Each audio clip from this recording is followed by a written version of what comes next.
My husband Luke and I were supposed to be flying to Thailand for our anniversary, except he ditched me at the gate to board a different plane with his secretary Maya. Too bad for him, because while he was getting arrested for punching a stranger who flirted with her, I was sipping champagne in first class to Bali, letting his desperate calls for bail money go straight to voicemail.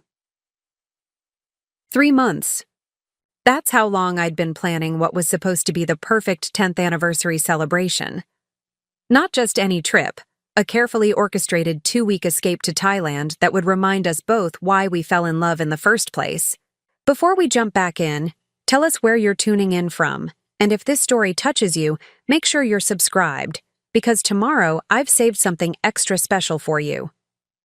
I had researched every detail with the obsessive precision that made me successful in my marketing career. The boutique resort in Koh Samui with overwater bungalows, the private cooking classes in Bangkok, the sunrise hot air balloon ride over, ancient temples. I spread the itinerary across our kitchen table like a general planning a campaign, each printed page representing hours of research, comparison shopping, and dreams. The resort photos showed crystalline waters so blue they looked photoshopped, white sand beaches that stretched endlessly, and suites with infinity pools that seemed to pour directly into the ocean. I could already picture Luke and me sharing morning coffee on our private deck, the stress of his demanding job at the financial firm finally melting away. "Rose, this looks incredible," Luke had said when I first showed him the plans. Though I noticed his eyes didn't quite match his enthusiasm, he picked up the resort brochure, flipping through it with what I convinced myself was appreciation rather than distraction. "You've really outdone yourself." I beamed at the compliment, choosing to ignore how quickly he set the papers down to check his phone. Luke had always been career-focused. It's what attracted me to him initially. His ambition, his drive to succeed, the way he could command a room during client presentations. But lately, that drive seemed to consume every moment of our lives. "I know you've been stressed with the Patterson merger," I continued, gathering the papers protectively. "I thought we both needed this, just us, no work, no distractions. Remember how we used to talk about traveling the world together?" Luke nodded, already reaching for his laptop. "Absolutely. Once this deal closes, I'll have all the time in the world." That was Luke's perpetual promise. After this project, after this client, after this promotion, then we'd focus on us. I'd been hearing variations of it for 3 years now, watching our marriage gradually transform from partnership to polite cohabitation. But this trip would change everything. I was certain of it. The trip wasn't just expensive. It was an investment in us. I'd used my bonus from the successful Williams campaign, the one that had earned me recognition throughout the agency. $15,000 for 2 weeks of pure luxury, but more importantly, 2 weeks of uninterrupted time together. No conference calls during dinner, no emails answered in bed, no weekend emergencies that somehow always required Luke's immediate attention. I booked everything in my name to surprise him, the flights, the accommodations, even the special excursions. I wanted to handle every detail so he could truly disconnect. The irony of that decision would become devastatingly clear later. Every evening for weeks, I'd catch myself daydreaming about our trip. Luke and I walking hand in hand through floating markets, sharing intimate dinners under tropical stars. Maybe even finally having the conversation about starting a family that we'd been postponing for the right time. Thailand would give us space to remember who we were before work consumed our lives. If I'm being honest, and this story demands complete honesty, the red flags were there long before we reached the airport. They'd been accumulating like storm clouds on the horizon, but I'd become an expert at explaining them away. The late nights at the office had multiplied. Luke's phone had developed an almost magnetic pull on his attention, buzzing constantly with messages that made him smile in ways that had nothing to do with spreadsheets or client portfolios. He'd started showering immediately when he came home, changing his cologne from the woody scent I'd bought him for Christmas to something sharper, more expensive. New client. he'd explain when I noticed the cologne. Big pharmaceutical company. They're very particular about presentation. Most telling were the changes in our intimacy. Not just physical, though that had certainly diminished, but the small intimate moments that make a marriage. He'd stopped sharing the funny stories from his day, stopped asking about my projects, stopped noticing when I wore the dress he once said was his favorite. During our last dinner out before the trip, I'd watched him check his phone 6 times during appetizers alone. When I gently suggested he put it away, he'd snapped with uncharacteristic irritation. "Rose, you don't understand the pressure I'm under. This deal could make or break my career." "I know, but we're supposed to be celebrating our upcoming anniversary." "The anniversary trip you planned without asking if it was convenient timing." The words stung because they weren't entirely unfair. I had planned it as a surprise, assuming he'd be as excited as I was to escape together. His resentment caught me off guard, but I swallowed it down, convinced that once we were on the plane, once we were away from all his stressors, we'd reconnect. Love, I've learned, has a remarkable ability to rationalize the irrational. Every warning sign became something I could explain away. He was stressed, he was tired, he was going through a difficult phase at work. The thought that he might be actively deceiving me, actively planning to betray our marriage, never seriously crossed my mind. I convinced myself that my husband was struggling, not straying, that he needed my patience, not my suspicion, that our anniversary trip would be exactly the reset our marriage needed. How naive that seems now, sitting here months later, understanding exactly how carefully orchestrated his deception had been. But that morning, as I excitedly packed our suitcases and triple-checked our documents, I still believed I was saving our marriage. I had no idea I was about to discover just how far beyond saving it already was. The morning of our flight, Luke was different. Not absent or distracted as he'd been for weeks, but almost manic with nervous energy. He checked his phone obsessively, paced while drinking his coffee, and kept glancing at the clock as if he was running late for something, though our flight wasn't until afternoon. "Everything okay?" I asked, loading our suitcases into the car. "Perfect," he said too quickly. "Just eager to get this vacation started." But his smile didn't reach his eyes, and his hands shook slightly as he helped with the luggage. At the time, I interpreted his nervousness as excitement. Now I know he was calculating timing, making sure all his pieces were in place for the betrayal he'd been planning for months. The drive to the airport was filled with intention I couldn't name. Luke kept checking the time, his leg bouncing with barely contained energy. I chattered about our itinerary, trying to lighten the mood, but he responded with distracted nods and one-word answers. As we pulled into the departure area, Luke's phone buzzed with a text that made him smile. The first, genuine smile I'd seen from him in weeks. He quickly turned the screen away, but not before I caught a glimpse of a name I didn't recognize. Maya. "Work?" I asked casually. "Always," he replied, but his tone suggested anything but work-related frustration.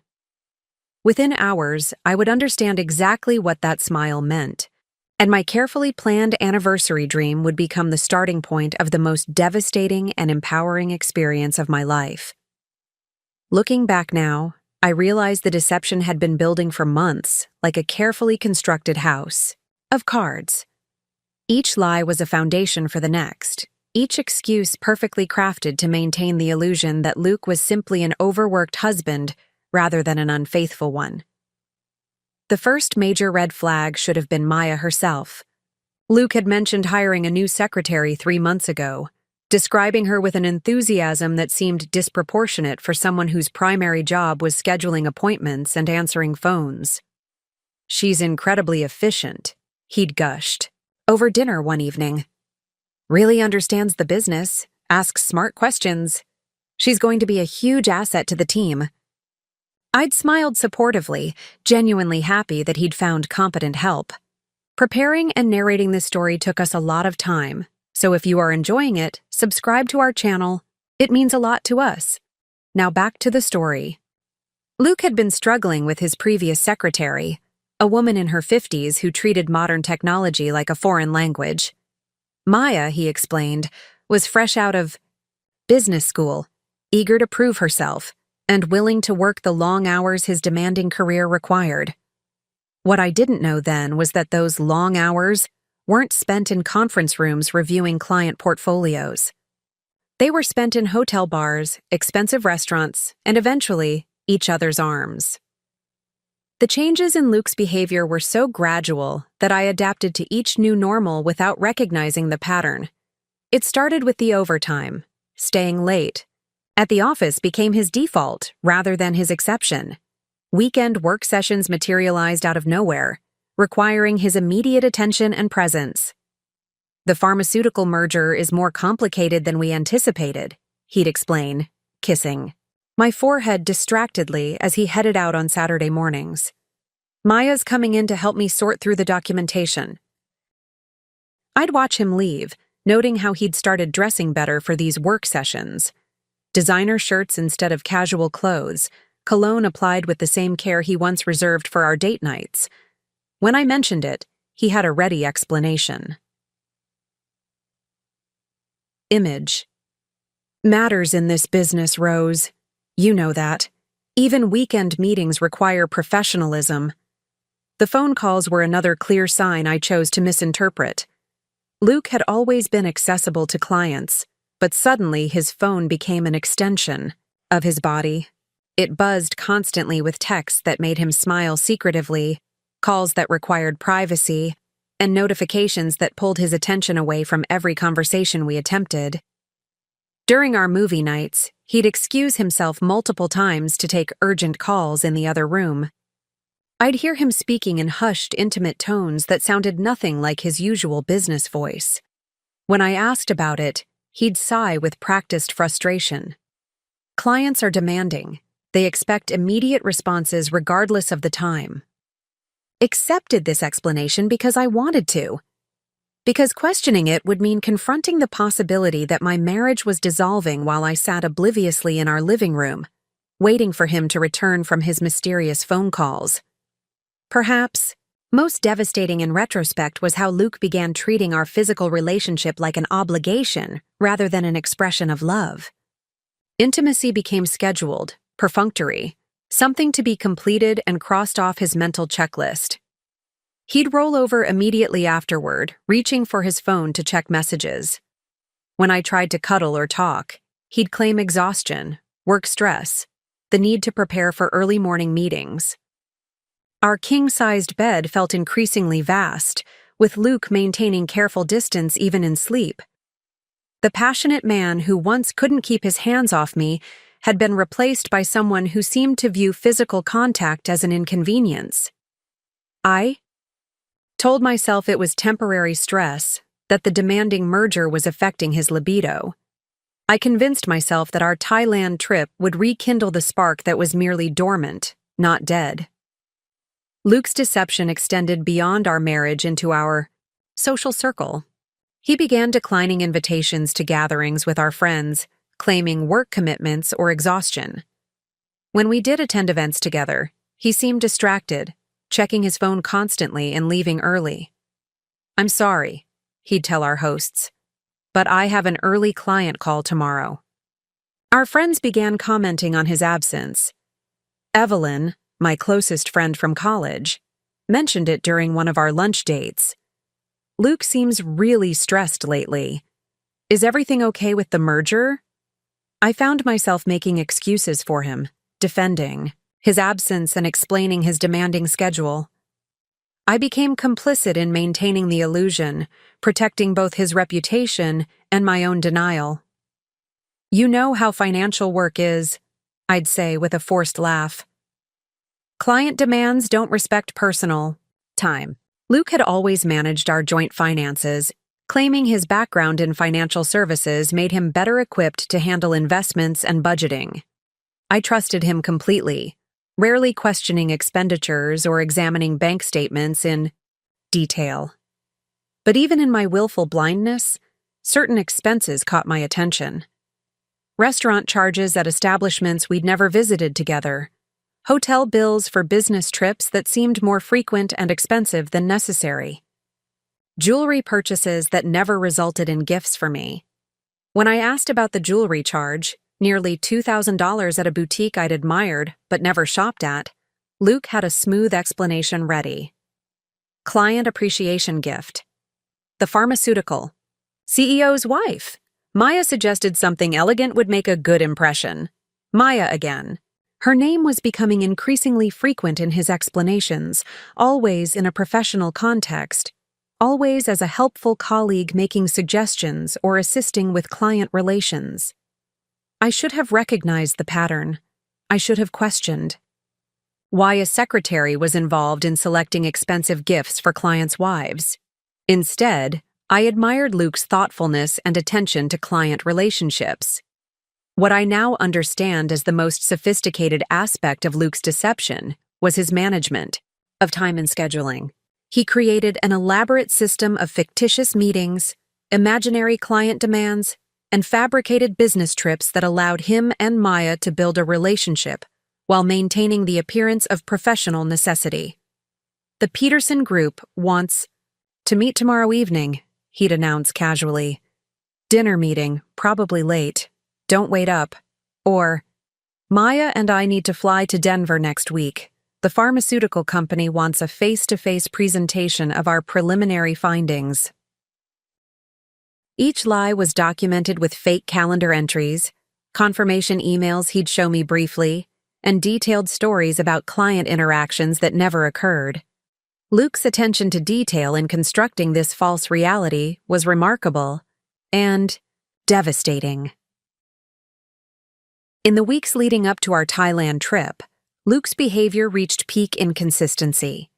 He'd alternate between distracted distance and forced affection, as if he was trying to convince himself as much as me that our marriage was worth maintaining.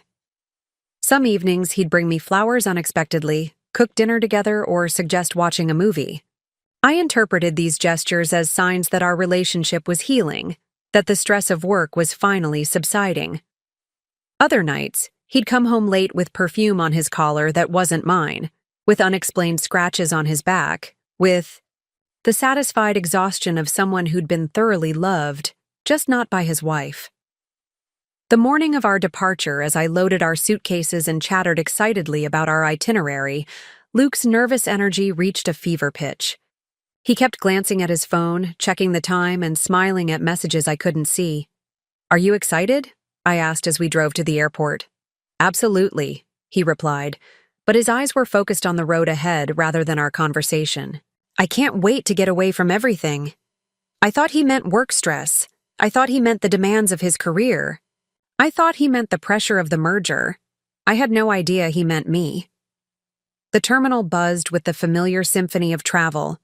Rolling suitcases clicking against polished floors, announcement echoes bouncing off high ceilings, the distant hum of aircraft engines promising adventures and escapes. I breathed it all in, feeling that familiar flutter of excitement that comes with impending journeys. Luke and I moved through the automatic doors together, our luggage trailing behind, us like eager companions. The departure board glowed with destinations that sounded like poetry. Bangkok, Singapore, Tokyo, Mumbai. In just a few hours, Thailand would be added to my passport, and our marriage would have its second chance. "Coffee first," I suggested, pointing toward the busy cafe near check-in. "We've got plenty of time." Luke glanced at his phone, a gesture that had become so automatic I barely registered it anymore. "Actually, I should check in with the office quickly, make sure everything's settled before we disappear for 2 weeks. I nodded understandingly, though privately I hoped this would be the last work interruption for the next 14 days. "I'll get us both lattes. Meet you back here in 10 minutes? "Perfect," he said, already walking toward a quieter section of the terminal, phone pressed to his ear. I watched him go, noting how he'd chosen a spot near the large windows where other travelers couldn't easily overhear his conversation. Professional. Discretion, I told myself.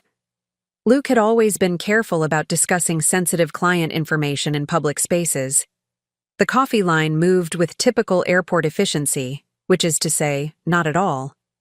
I found myself behind a family debating whether their toddler needed his own beverage, and ahead of a businessman who seemed to believe talking louder into his phone would improve his cell reception. While waiting, I pulled out my phone to review our itinerary one final time. The hotels I'd booked looked even more spectacular in the photos than I remembered. Our first 3 nights were at a boutique resort just outside Bangkok, followed by a transfer to the island paradise of Koh Samui. I'd planned every detail meticulously. Cooking classes with a renowned chef who'd trained in Michelin-starred restaurants, a private long-tail boat tour through hidden lagoons, couples massages overlooking the Andaman Sea. Each activity was designed to reconnect us, to remind us why we'd fallen in love, to rebuild the intimacy that work stress had gradually eroded. 2 large lattes, the barista announced, sliding the cups across the counter. I balanced them carefully, scanning the terminal for Luke's familiar silhouette. He was still by the windows, but something about his posture caught my attention. Instead of the tense, business-focused stance I'd grown accustomed to, he looked relaxed, almost animated. His free hand gestured expressively as he spoke, and I caught glimpses of genuine laughter. When had I last seen Luke laugh like that during a work call? I approached slowly, not wanting to interrupt what seemed like an important conversation, but close enough to gauge when he might finish. As I drew nearer, fragments of his conversation became audible over the terminal noise. "Can't wait either. No, she has no idea. Everything's perfect." I stopped walking. Those didn't sound like the words of someone discussing pharmaceutical, mergers or client portfolios. They sounded personal, intimate, excited in a way that had nothing to do with business. Luke's back was to me, his voice carrying a warmth and enthusiasm that I hadn't heard directed toward me in months. My chest tightened with a feeling I couldn't immediately identify. Part confusion, part suspicion, part dread. The resort. "Looks incredible. I know, I can't believe we're actually doing this." Resort? My mind struggled to process what I was hearing. Luke was discussing a resort with someone, but he was supposed to be checking in with his office about work matters. Maybe it was a client event, a company retreat I hadn't heard about. But the tone of his voice suggested something far more personal than professional obligation. Rose is completely clueless. After tonight, everything changes. The coffee? Cups slipped from my suddenly nerveless fingers, clattering against the floor and splashing hot liquid across my shoes. The sound was loud enough to make nearby travelers glance over with mild concern, but Luke was too absorbed in his conversation to notice. Rose is completely clueless. My name, spoken with a casual dismissiveness that felt like a physical blow. After tonight, everything changes. I bent mechanically to clean up the spilled coffee, my mind racing to construct innocent explanations for what I'd just heard. Maybe Luke was planning a surprise addition to our trip. Maybe he'd arranged something special for our anniversary and was coordinating details with a travel agent or resort coordinator. But even as I grasped for benign interpretations, a cold certainty was settling in my stomach. The warmth in his voice wasn't the tone of someone planning a surprise for his wife. It was the voice of someone planning a betrayal. I straightened slowly, my hands shaking as I disposed of the empty cups. Luke was still talking, still animated, still completely unaware that his wife was standing 10 feet away listening to her world crumble. I've been waiting months for this. No more pretending. Finally just us. Finally just us. Not finally just the 2 of us, meaning Luke and me. Just us, meaning Luke and whoever he was speaking with. Someone who wasn't his wife. The terminal seemed to spin slightly around me as I processed the implications. Luke wasn't going to Thailand with me. He was going somewhere with someone else, leaving me behind with my carefully planned itinerary and my naive belief that we were saving our marriage. Luke ended his call and turned around, his expression immediately shifting from genuine joy to the practiced smile I'd been receiving for months. It was like watching an actor slip into character, transforming from his authentic self into the version of himself he presented to me. "Sorry about that," he said, walking toward me with manufactured casualness. "Last-minute client crisis. You know how it is." I stared at him, searching his face for any sign of guilt, any crack in his performance. But Luke had perfected his deception over months of practice. His expression showed nothing but mild work-related frustration and anticipation for our upcoming trip. "Everything resolved?" I managed to ask, surprised by how normal my voice sounded. "All taken care of," he replied smoothly. "Now I can focus completely on us and our anniversary celebration." The lie rolled off his tongue so effortlessly that I almost admired his skill. If I hadn't overheard his conversation, I would have believed him completely. I had been believing him completely for months. "Where are the coffees?" he asked, glancing around.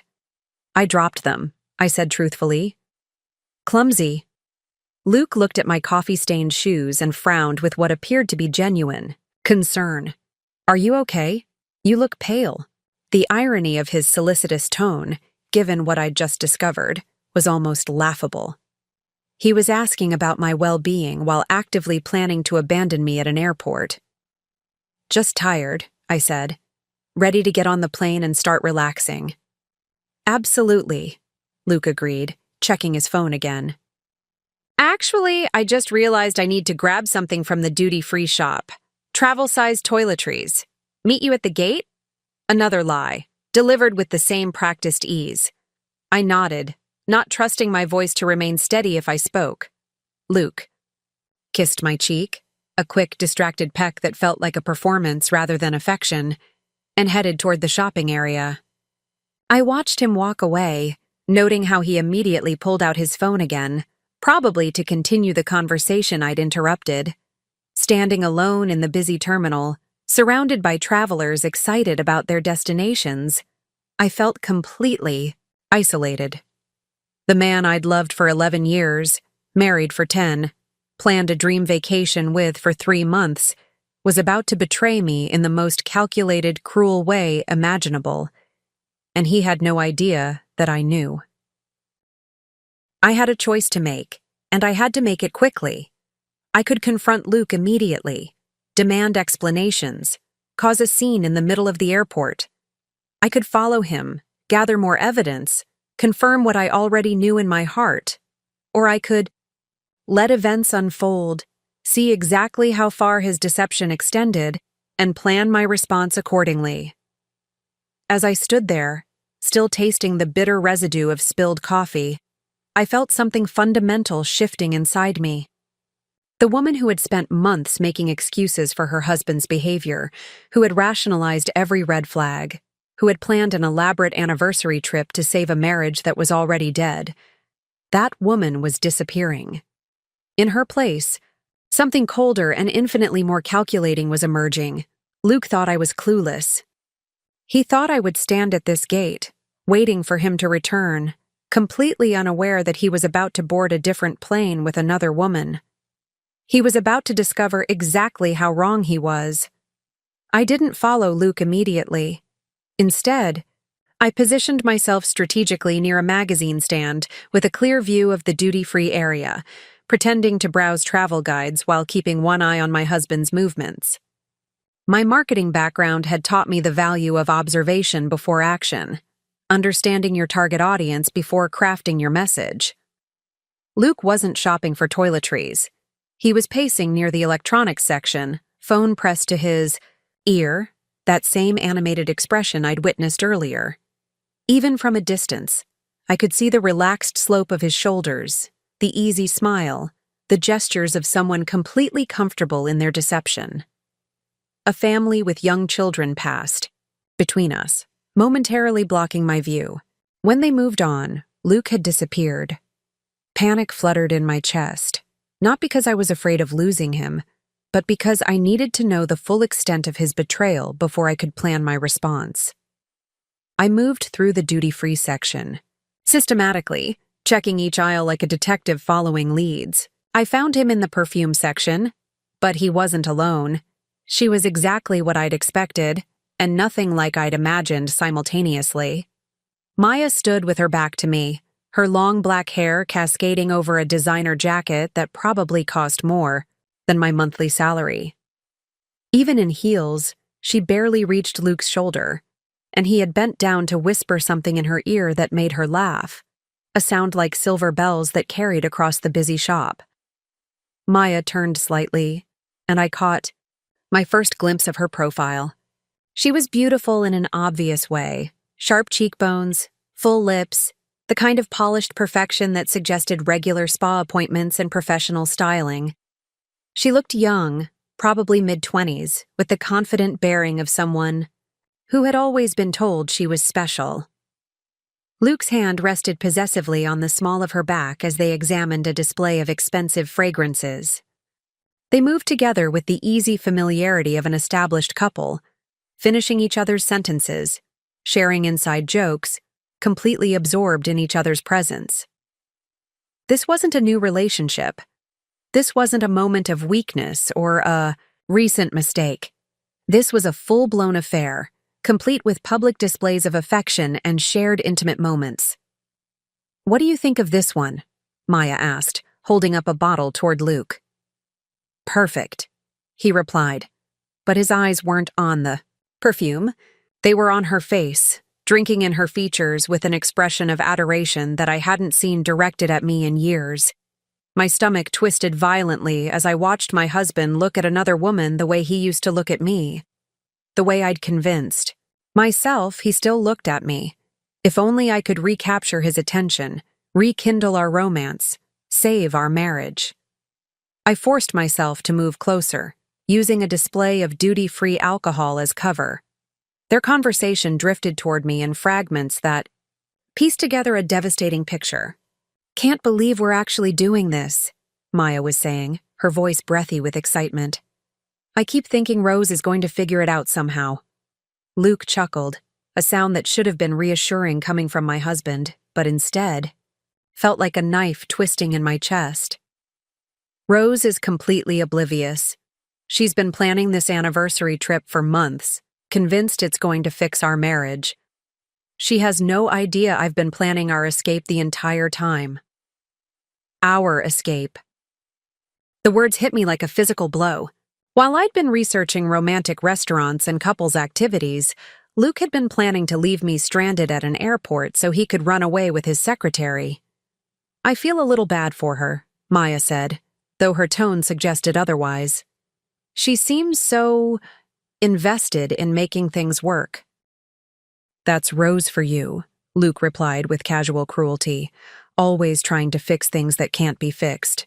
"She'll probably wait at the gate for hours before she realizes I'm not coming back." They both laughed at this image, my husband and his mistress finding humor in my anticipated humiliation. The sound of their shared amusement over my expected devastation crystallized something cold and sharp inside my chest. "So we go through customs separately," Luke was explaining, his voice dropping to a more businesslike tone. "You take the Singapore Airlines flight to Bali. I'll meet you at the resort tomorrow evening after I handle the Rose situation." Bali. They were going to Bali, the destination I'd suggested for our anniversary before deciding on Thailand. The irony was so perfect it felt scripted. "What exactly are you going to tell her?" Maya asked, selecting another perfume to sample. "That there's been a family emergency. My sister in Portland, medical crisis, need to fly out immediately. Rose will be upset, but she'll understand. She always understands." His casual confidence in my predictable response was almost as infuriating as the lie itself. He knew me well enough to manipulate my compassion, to count on my supportive nature to enable his betrayal. And then what? You just disappear forever? Luke's expression grew more serious. "I've been transferring money to offshore accounts for weeks. By the time Rose realizes what's happened, we'll be set up in Bali permanently. I've already put in for a transfer to our Singapore office. Everything's arranged." The scope of his deception was staggering. This wasn't a spontaneous affair or an impulsive decision to leave. This was a methodical, calculated plan that had been months in the making. While I'd been planning our anniversary trip, Luke had been planning to steal our joint assets and abandon our marriage. "What about your joint accounts?" Maya asked, applying perfume to her wrist and offering it to Luke to smell. "Already handled," he said, inhaling her fragrance with obvious pleasure. "I've been gradually moving money to accounts she doesn't know about. The Thailand trip money, our savings, even her marketing bonus, it's all redirected. She'll be left with just her salary and whatever's in her personal checking account. My marketing bonus, the money I'd earned through months of hard work that I'd gladly spent on our anniversary trip, thinking I was investing in our future together. Luke had stolen it to fund his escape with another woman." "That seems harsh," Maya said, though she didn't sound particularly concerned. "Rose is resourceful. She'll figure something out. Besides, she's the one who let our marriage deteriorate. If she'd been more attentive, more exciting, none of this would have happened." The victim blaming was breathtaking in its audacity. According to Luke's narrative, his affair and financial theft were my fault for not being sufficiently entertaining or attentive to his needs. "When do I need to be at the gate?" Maya asked, checking her phone. 30 minutes, Luke replied. "That gives me enough time to go back to Rose, play the loving husband for a few more minutes, and then stage my emergency phone call." 30 minutes. In 30 minutes, Luke would return to me with his practiced smile and manufactured concern, pretending to be the man I'd married while preparing to abandon me in the cruelest way imaginable. "I'm nervous," Maya admitted, though she looked more excited than anxious. "Don't be," Luke said, pulling her closer. "This time tomorrow, we'll be in paradise together. No more sneaking around, no more pretending. Just us." He leaned down to kiss her, and I turned away quickly, unable to watch my husband express the passion for another woman that he'd been withholding from me for months. I walked away from the duty-free section in a daze, my mind struggling to process the full magnitude of what I'd witnessed. This wasn't just infidelity. It was theft, fraud, and emotional cruelty on a scale I hadn't imagined possible. Luke hadn't just fallen out of love with me. He actively despised me, viewing me as an obstacle to overcome rather than a partner he'd once promised to cherish. He'd spent months systematically dismantling our life together while presenting himself as a stressed but devoted husband. The woman I'd been 10 minutes ago, the one who believed her marriage could be saved with the right romantic gesture, had died in that duty-free shop. In her place stood someone who understood that her husband wasn't just unfaithful, he was her enemy. As I walked back toward our gate, my phone buzzed with a text from Luke. "Taking a bit longer than expected. Be there soon. Love you. Love you." 2 words that represented the pinnacle of his deception, sent while he planned to rob and abandon me. I stared at the message for a long moment, then typed back, "No rush. Take all the time you need." Because suddenly, I needed time too. Not to save our marriage. That was beyond salvation. I needed time to plan, to think, to ensure that when Luke executed his carefully crafted betrayal, he'd discover that his victim was far more formidable than he'd anticipated. The old Rose would have confronted him, demanded explanations, perhaps even begged him to reconsider. But the old Rose had just died a brutal death in the duty-free section of an international airport. The new Rose was about to be born, and she had plans of her own. I stood frozen in the middle of the terminal, travelers flowing around me like water around a stone. My mind felt split in two, part of me still the devoted wife who wanted to believe there was some innocent explanation for what I'd witnessed, while another part, cold and analytical, was already calculating the implications of Luke's betrayal. The devoted wife whispered desperate rationalities. Maybe I'd misunderstood the conversation. Maybe Maya was just a colleague helping with a surprise. Maybe there was context I was missing. This part of me wanted to approach Luke directly, give him a chance to explain, trust in the foundation of our 10-year marriage. But the analytical part of me, the strategist who had built a successful marketing career by understanding human behavior and motivation, knew better. Everything I'd witnessed aligned perfectly with the warning signs I'd been ignoring for months. Luke wasn't planning a surprise. He was planning an escape. The question wasn't whether he was betraying me. The question was what I was going to do about it. I found myself walking toward the nearest restroom, needing privacy to process what I'd learned. The fluorescent lights cast harsh shadows on my face in the mirror, and I barely recognized the woman staring back at me. My carefully applied makeup couldn't hide the pallor of shock, the wide-eyed look of someone whose world had just shifted on its axis. But as I stared at my reflection, something remarkable happened. The devastated expression gradually hardened into something else entirely. My shoulders straightened, my jaw set with determination. The wounded wife was transforming into something far more dangerous. I thought about the months of lies, the systematic theft of our joint assets, the casual cruelty with which Luke had dismissed my attempts to save our marriage. I thought about Maya's silver bell laugh as they joked about my anticipated humiliation. I thought about Luke's confidence that I would wait helplessly at the gate while he disappeared with my money and my replacement. They thought I was predictable, passive, clueless. They were about to learn otherwise. I pulled out my phone and opened the Notes app, my fingers moving with sudden clarity as I began documenting everything I knew. Years of managing complex marketing campaigns had taught me the value of thorough planning, and this situation demanded nothing less than campaign-level strategy. What I knew, Luke and Maya were having an affair. They planned to travel to Bali together while leaving me stranded. Luke had been systematically moving our joint assets to accounts I couldn't access. He intended to abandon our marriage permanently and establish a new life abroad. What they thought I knew? Nothing. Luke was confident in his deception, certain that I would react predictably to his staged family emergency. What advantages I had? They didn't know I was aware of their plan. All our reservations and bookings were in my name. My marketing career had given me extensive experience in crisis management and rapid response strategy. The framework was forming in my mind, not just a reaction to their betrayal, but a comprehensive response that would ensure they faced appropriate consequences for their actions. My phone buzzed with another text from Luke. Almost finished with work calls. Can't wait to start our adventure together. Love you so much.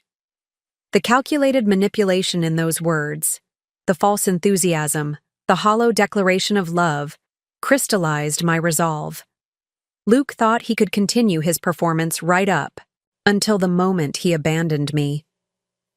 He thought he could steal my money, break my heart, and humiliate me, all while maintaining the pretense of being a loving husband. I started typing a response, then stopped. The old Rose would have replied with matching enthusiasm, perhaps sharing her excitement about their upcoming trip. But the old Rose no longer existed. Instead, I called my best friend Evelyn. Rose, aren't you supposed to be boarding soon? Evelyn's cheerful voice carried clearly over the airport noise. There's been a change of plans, I said carefully. I need a favor, and I need you to not ask questions right now. The tone of my voice must have conveyed the seriousness of the situation, because Evelyn's response was immediate and focused. What do you need? I need you to book me a first-class ticket to Bali, leaving as soon as possible. Different airline than my original flight. Send the details to my personal email, not the joint account. There was a pause. Rose, what's going on? I'll explain. Everything later. Right now, I just need you to trust me and book that flight. Done, Evelyn said without hesitation. Anything else? Yes. I need you to contact a divorce attorney, the best one you can find. Someone who specializes in financial fraud and hidden assets. Schedule a consultation for next week. Another pause, longer this time. Rose, I know how this sounds. I'll explain everything when I get back. But right now, I need to move fast. Okay, I'm on it. Are you safe? I'm about to be, I said, and meant it. My next call was to our bank. Years of managing our joint accounts had made me familiar with all our financial products and services, including some that Luke might have forgotten about. This is Rose Mitchell. I need to place a fraud alert on all accounts associated with my social security number. The representative was helpful and efficient. Within minutes, any unusual activity on our accounts would trigger automatic freezes and notifications. Luke's careful money transfers would become significantly more complicated. My second financial move was more aggressive. I accessed our primary savings account and transferred the maximum daily amount, $50,000, to my personal checking account. It wasn't theft, it was protecting assets that Luke was actively trying to steal. The irony wasn't lost on me that I was using Luke's own tactics against him. While he'd been gradually moving money to hidden accounts, I was securing what remained before he could complete his theft. Next, I began methodically canceling and modifying our Thailand reservations. Every hotel booking, every tour, every restaurant reservation, all had been made in my name with my credit card. Luke might have stolen my money, but he'd overlooked the fact that I controlled our travel arrangements. As I worked through the cancellations, I felt a cold satisfaction in imagining Luke's confusion when he tried to access accommodations that no longer existed. His carefully planned romantic getaway would become a series of closed doors and confused hotel staff. But I wasn't just canceling. I was redirecting. Some of the Thailand reservations could be modified rather than canceled. Their destinations changed to Bali. If Luke and Maya were determined to escape to paradise, they might find their accommodations unexpectedly occupied. My final preparation involved creating a comprehensive digital record of Luke's deception. I screenshot the bank transfers, documented the timeline of his lies, and began assembling evidence that would be crucial for divorce proceedings. Luke thought he'd been clever, but his systematic approach to moving our assets had created a clear paper trail. Every transfer, every hidden account, every fraudulent transaction would become evidence of his betrayal. I also changed all my important passwords: email, banking, social media, cloud storage. If Luke thought he could manipulate my digital life, after abandoning me, he was about to discover otherwise. As I completed my preparations, I felt something I hadn't experienced in months: control. For the first time since discovering Luke's affair, I wasn't reacting to his choices. I was making my own. The woman who had spent 3 months planning a romantic anniversary trip to save her marriage was gone. In her place stood someone who understood that some betrayals were too calculated, too cruel, too systematic to forgive. Luke wanted to abandon me at an airport? Fine. But he would discover that the woman he was abandoning wasn't the passive victim he'd imagined. My phone buzzed with Evelyn's message: first class to Bali booked. Departs in 2 hours, different terminal. Details in your personal email. Divorce attorney consultation scheduled for Tuesday. Whatever's happening, I've got your back. I smiled for the first time that day. An expression that felt foreign on my face, but absolutely right for the situation. Luke's final text came as I was preparing to move to the other terminal. Heading back to you now, so excited for our trip, just us and paradise. I stared at the message for a long moment, then typed my response. Can't wait to see how this turns out. It wasn't a lie. I genuinely couldn't wait to see Luke's face when he realized that his perfect plan had one fatal flaw. He'd underestimated his wife. The old Rose was dead. The new Rose was boarding a first-class flight to Bali, and she had plans of her own. I returned to our original gate with newfound clarity, settling into a seat with a perfect view of both the boarding area and the terminal walkway. Luke would Return soon, and I needed to observe his final performance with the analytical eye of someone gathering evidence rather than the wounded gaze of a betrayed wife. My phone showed 17 minutes until Maya's flight to Bali would begin boarding. Luke was cutting it close, but then again, he'd probably calculated the timing precisely to minimize his exposure to my questions and maximize his chances of a clean escape. I opened my laptop and began working, projecting the image of a wife contentedly managing last-minute emails before her romantic vacation. But my fingers weren't typing work correspondence. They were documenting everything I'd witnessed, creating a timeline of Luke's deception that would be crucial for what came next. The therapeutic value of organizing my thoughts into bullet points and chronological order surprised me. Each lie became data, each betrayal a strategic move in a game I was finally beginning to understand. Luke appeared in my peripheral vision, walking toward our gate with the confident stride of someone who believed his plan was proceeding flawlessly. He'd changed clothes. Gone was the casual shirt he'd worn to the airport, replaced by the expensive button-down I'd bought him for our last anniversary. The irony of him wearing my gift while preparing to abandon me was so perfect it felt intentional. "Sorry about that," he said, settling into the seat beside me with practiced casualness. "You know how clients can be. Last-minute panic about the Peterson merger." I looked up from my laptop, giving him the patient smile he expected. "Everything? Sorted out?" "Finally," he replied, checking his phone with what appeared to be casual interest, but I now recognized as careful timing management. "I told them not to contact me for the next 2 weeks unless someone's literally dying." Another lie, delivered with the easy confidence of someone who'd been perfecting his deception for months. I wondered how many other lies I'd accepted without question, how many times I'd been too trusting to recognize the manipulation. "That's good," I said, returning to my typing. "We both need this break." "We really do," Luke agreed, and for a moment his voice carried what sounded like genuine emotion. "Rose, I want you to know how much this trip means to me. How much you mean to me." The words should have warmed my heart. Instead, they chilled me with their calculated timing.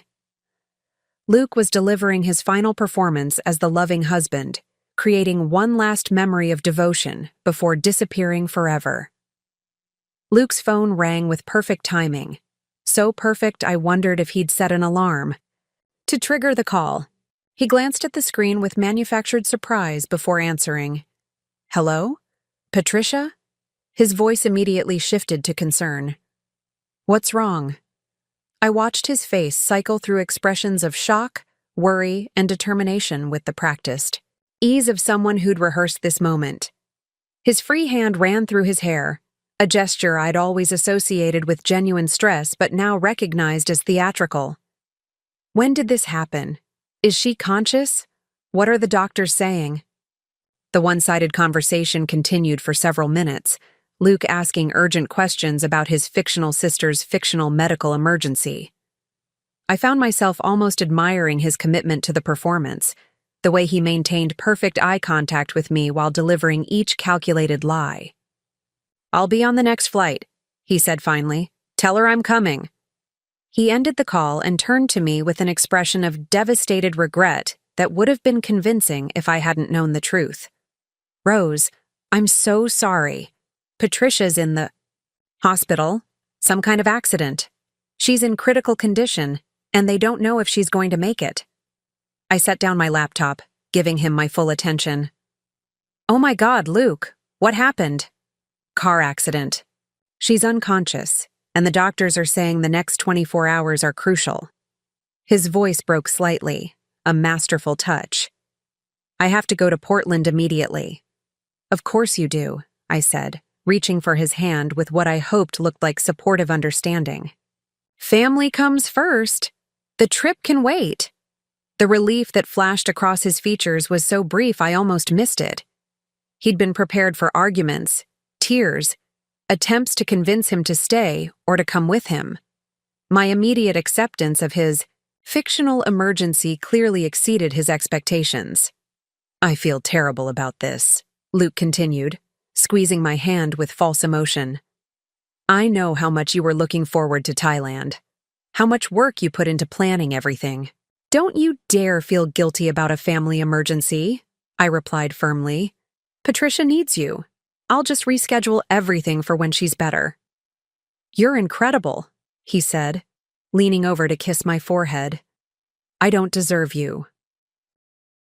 The irony of that statement was so profound it took all my self-control not to laugh. He was absolutely right. He didn't deserve me. He didn't deserve my loyalty, my love, or my forgiveness. But he especially didn't deserve the satisfaction of seeing me crumble when I discovered his betrayal. When do you need to leave? I asked. There's a flight to Portland in 40 minutes. If I run, I can just make it. 40 minutes. Enough time for Maya to board her flight to Bali, for Luke to disappear into the crowd, and for me to be left sitting alone at our gate wondering what had happened to my marriage. Luke stood up abruptly, gathering his carry-on bag with urgent efficiency. I hate leaving you like this, but go, I insisted, standing to embrace him. Text me when you land. Give Patricia my love. He held me tightly, and for a moment I almost believed he felt genuine remorse for what he was doing. But then he pulled back, and I saw the calculation in his eyes, the relief that his plan was proceeding smoothly. I love you so much, he said, cupping my face in his hands. I'll make this up to you, I promise. I love you too, I replied, meaning it for perhaps the last time. Luke kissed me deeply, a passionate farewell that felt more like a performance than an expression of love. Then he grabbed his bag and hurried away, turning back once to wave before disappearing into the crowd of travelers. I watched him go, noting how quickly his urgent, worried pace shifted to something more relaxed once. He thought he was out of my sight. Within minutes, he'd be meeting Maya, and together they'd board their flight to paradise, confident that they'd executed the perfect escape. They had no idea that their victim had become their adversary and that their paradise was about to become something very different than they'd planned. I sat back down, pulled out my phone, and opened my boarding pass for the first-class flight to Bali. Luke thought he was going to paradise, but paradise, I was about to discover, could be exactly where you found your enemies most vulnerable. The hunt was about to begin. As Luke disappeared into the crowd with his fabricated urgency, I activated my phone and began building what marketing professionals call a competitive intelligence network. Within minutes, I had Evelyn working on flight bookings and legal consultations, but I needed more resources for what I was planning. My second call went to Carl, my former colleague who now worked in corporate security consulting. We'd collaborated on several campaigns involving crisis management, and I knew he had access to resources that could prove invaluable. Rose, aren't you supposed to be sipping Mai Tais in Thailand by now? Carl's voice was warm with genuine friendship. Change of plans. I need a favor, and it's going to sound strange. Strange is my specialty. What do you need? I need comprehensive background information on someone. Financial records, travel patterns, digital footprint. Someone who I suspect has been engaging in systematic financial fraud. There was a pause. This is about Luke, isn't it? Carl had always been perceptive. During our professional relationship, he'd occasionally made comments about Luke's behavior that I'd dismissed as jealousy or misunderstanding. Now, I wondered if he'd seen warning signs I'd been too blinded by love to recognize. Yes, and I need everything you can find within the next 6 hours. Consider it done. Send me his full name, social security number, and any account information you have access to. I'll have a complete profile by evening. While Carl worked on his intelligence gathering, I began my own forensic accounting investigation. Years of managing marketing budgets had given me a solid understanding of financial analysis, and Luke's systematic theft had left digital breadcrumbs throughout our joint accounts. I downloaded statements going back 6 months, creating spreadsheets that tracked every unusual transaction, every transfer to unknown accounts, every expenditure that didn't align with our normal spending patterns. The pattern that emerged was both comprehensive and damning. Luke hadn't just been stealing money, he'd been methodically liquidating our entire financial foundation. The Thailand trip funds were just the beginning. He'd redirected dividend payments, emptied our emergency savings, even cashed in my retirement contributions without my knowledge. But his systematic approach had also created an extensive paper trail. Every fraudulent transaction was documented, time-stamped, and traceable. Luke thought he'd been clever, but he'd actually been building the evidence that would destroy him in divorce court. My next priority was understanding Luke and Maya's exact travel arrangements. I knew they were going to Bali, but I needed specifics: airlines, hotels, planned activities, timeline. Information that would allow me to anticipate their movements and position myself strategically.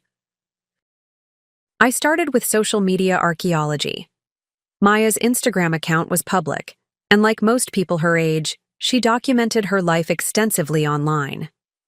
Scrolling through her recent posts revealed a pattern of luxury lifestyle shots: expensive restaurants, designer clothes, exotic locations, all funded, I now realized, by my stolen money. More importantly, her posts contained location data and timeline information. She'd been documenting their affair in real time, posting photos from restaurants where Luke claimed to be in business meetings, sharing images from weekend trips he'd described as work conferences. The digital evidence of their relationship was overwhelming, and Maya had helpfully created a comprehensive record of Luke's lies and my financial exploitation. Through careful analysis of our credit card statements, I identified the specific charges for Luke and Maya's Bali trip. Cross-referencing these with online booking platforms, I was able to determine their exact itinerary: flights on Singapore Airlines, accommodations at an exclusive resort in Seminyak, reservations at high-end restaurants, bookings for private tours and spa services, everything paid for with money stolen from our joint accounts. Everything booked under Luke's name, but charged to credit cards I was legally entitled to access. The beautiful irony was that Luke's desire for luxury had made him sloppy. Instead of booking modest accommodations that might have escaped my notice, he'd chosen expensive, distinctive venues that were easy to identify and track. As I worked through the evidence, I began constructing a psychological profile of both Luke and Maya, understanding their motivations, vulnerabilities, and likely responses to different scenarios. This wasn't just about revenge. It was about ensuring that any consequences they faced would be both appropriate and effective. Luke's primary driver was ego. He saw himself as sophisticated, successful, deserving of luxury and admiration. His greatest fear would be public humiliation, professional disgrace, the collapse of his carefully constructed image. Maya appeared to be motivated by status and material comfort. She'd attached herself to Luke not just for romance, but for the lifestyle he could provide. Her greatest vulnerability would be the discovery that her comfortable new life was built on stolen money and lies. Understanding their psychological profiles would be crucial for determining how to apply pressure most effectively.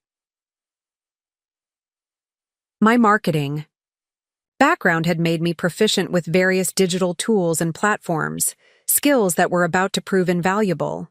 I began systematically documenting Luke's digital deception, taking screenshots of bank transfers, downloading email communications, preserving social media evidence.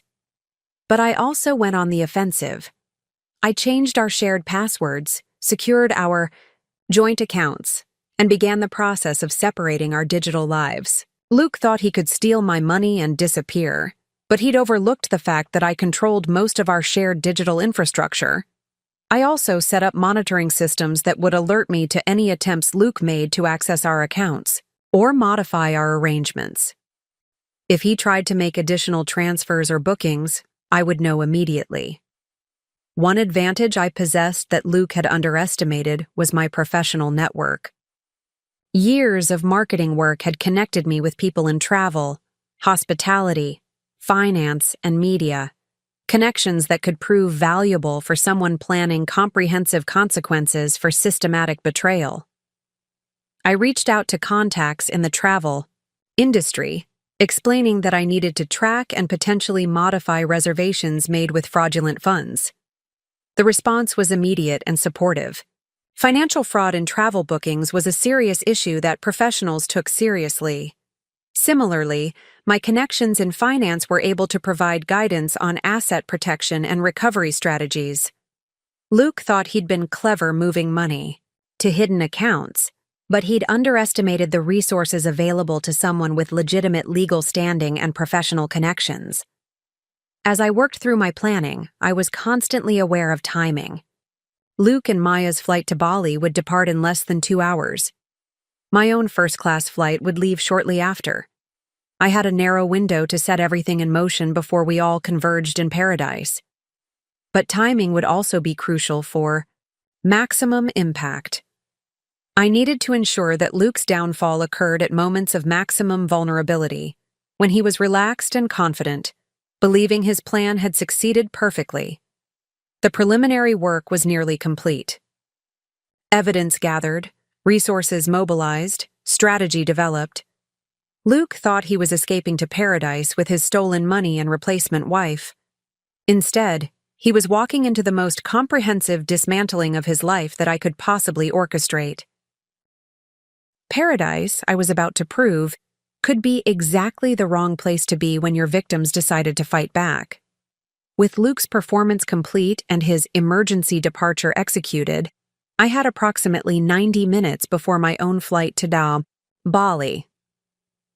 This window represented the most critical phase of my operation, setting the initial traps that would begin unraveling Luke's carefully constructed plan from the moment he believed himself safe. I gathered my belongings and moved efficiently through the terminal toward the departure gate for my first-class flight. The contrast between my current state of focused determination and the naive excitement I'd felt just hours earlier was remarkable. The woman who had planned a romantic anniversary trip no longer existed. In her place walked someone with far more dangerous intentions. My phone buzzed with updates from my newly activated support network. Carl's first intelligence report had arrived, and the information was both comprehensive and damning. Carl's preliminary findings exceeded my expectations. Luke's digital footprint revealed a pattern of deception that extended far beyond his affair with Maya. He'd been systematically preparing for his disappearance for over 4 months, creating offshore accounts, researching international banking laws, and establishing the infrastructure for a permanent relocation. More disturbing was the evidence of previous infidelities. Maya wasn't Luke's first affair. She was simply the first one he'd decided was worth abandoning his marriage for. Credit card records showed a pattern of hotel bookings, restaurant charges, and gift purchases that aligned with other relationships I'd been completely unaware of. The revelation that Luke had been serially unfaithful reframed everything I thought. I knew about our marriage. This wasn't a man who had fallen out of love with me. This was someone who had never been faithful, who had simply become more systematic about his deception over time. Armed with Carl's intelligence, I began implementing the first phase of my financial counterattack. Luke's theft of our joint assets had been methodical, but it had also created vulnerabilities that could be exploited by someone with legitimate legal standing and proper documentation. My first call was to our primary bank's fraud department. With detailed transaction records and evidence of unauthorized transfers, I was able to initiate fraud investigations on multiple accounts. This wouldn't immediately recover the stolen money, but it would freeze Luke's access to the funds he'd moved and create a legal paper trail that would be crucial for divorce proceedings. Next, I contacted the credit card companies for accounts Luke had been using to fund his escape. By reporting suspicious activity and providing evidence of fraudulent charges, I triggered automatic security holds that would prevent additional unauthorized use. The beauty of this approach was its legitimacy. I wasn't engaging in illegal activity or unethical behavior. I was simply exercising my legal rights as a joint account holder to protect assets from theft. While working on financial containment, I simultaneously began targeting Luke and Maya's travel arrangements. Through careful analysis of their booking patterns and my knowledge of Luke's preferences, I was able to identify their specific reservations and begin systematically disrupting them. My first target was their ground transportation in Bali. Luke had booked a luxury car service to transport them from the airport to their resort, a service paid for with our joint credit card. A simple call to the company, explaining that the payment method had been compromised by fraud, resulted in the immediate cancellation of their reservation. Their restaurant reservations were next. Luke had booked tables at several high-end establishments throughout Bali, again using our joint accounts. Each restaurant was contacted with reports of credit card fraud, leading to cancellations that would leave Luke and Maya scrambling for alternative dining arrangements. The cumulative effect of these disruptions wouldn't prevent their trip, but it would create constant friction and stress, transforming their romantic escape into a series of logistical nightmares. Perhaps the most devastating aspect of my counterattack involved Luke's professional reputation.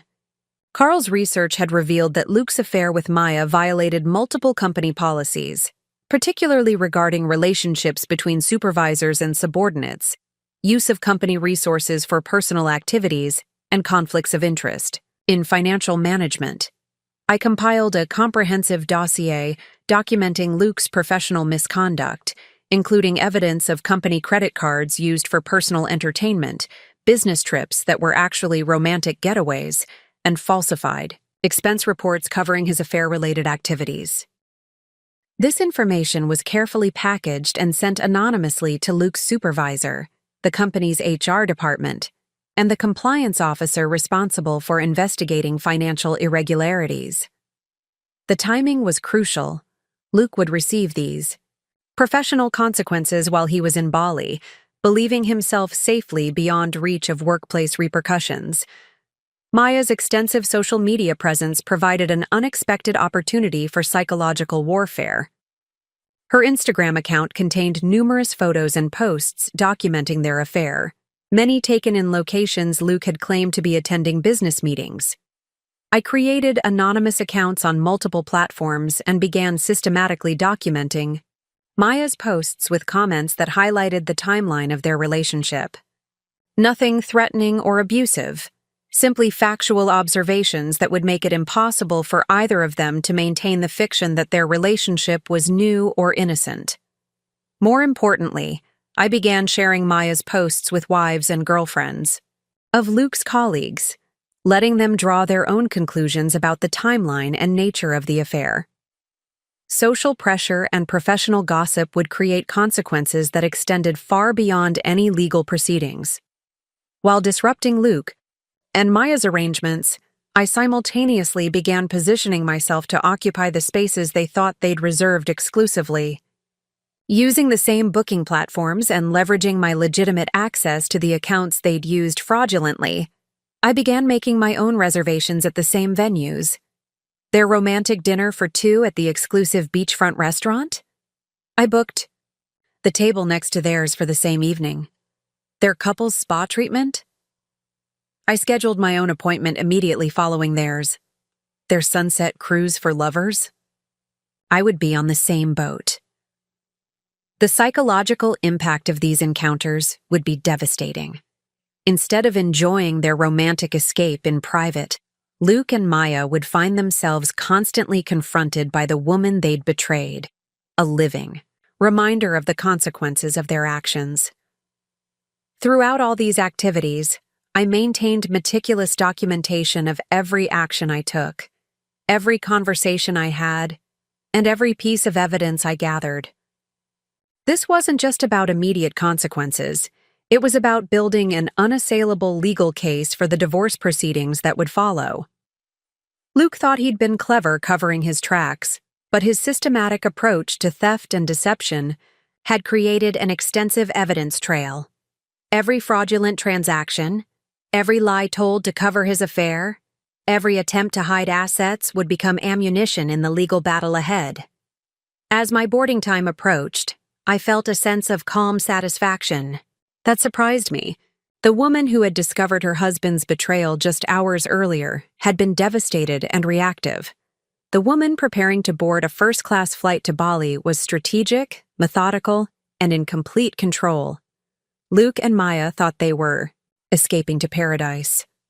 Instead, they were walking into a carefully constructed web of consequences that would ensure their romantic getaway became the beginning of their downfall.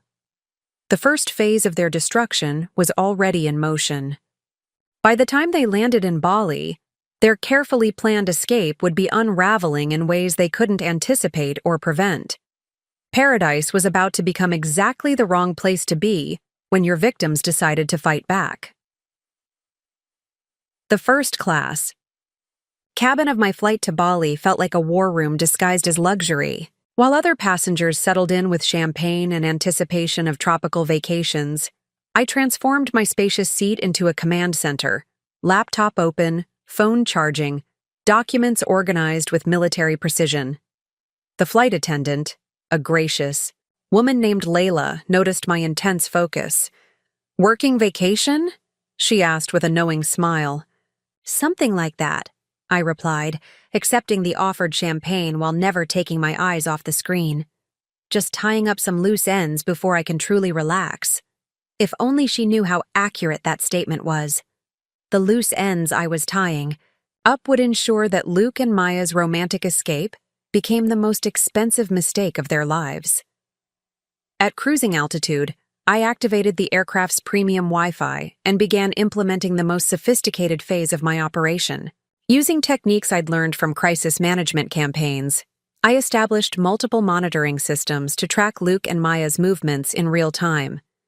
Their social media accounts became unwitting intelligence sources. Maya's Instagram stories, posted with the narcissistic frequency of someone who believed her life was worth documenting, provided constant location updates. Luke, more cautious but equally vain, occasionally appeared in her posts, confirming their whereabouts and activities. Through airline tracking websites, I confirmed their flight had departed on schedule. They were currently somewhere over the South China Sea, probably toasting their successful escape while I assembled the architecture of their downfall 30,000 feet above the Pacific. The exclusive resort where Luke and Maya planned to celebrate their betrayal had been carefully chosen for its privacy and luxury. What Luke hadn't considered was that the same exclusivity that appealed to cheating husbands also made it incredibly easy to manipulate reservations and monitor guest activities. I contacted the resort's concierge service, identifying myself as Mrs. Mitchell, technically accurate, though soon-to-be former Mrs. Mitchell. I explained that my husband had booked accommodations for a business retreat, but there had been complications with the corporate credit card used for payment. "I need to verify the booking details and ensure everything is properly arranged," I explained to Patrick, the English-speaking concierge who seemed eager to assist a concerned wife. Within minutes, I had complete access to Luke's reservation, details, room number, dining reservations, spa appointments, even the champagne and rose petals he'd ordered for their arrival. Every romantic gesture he'd planned for Maya had been funded with stolen money, and now I knew exactly when and where each betrayal would occur. But simply knowing their itinerary wasn't enough. I needed to position myself for maximum psychological impact while maintaining plausible deniability. This required a level of strategic planning that would have impressed military tacticians. I booked myself into the resort's premium villa, a accommodation tier above Luke's already expensive suite. The irony was perfect.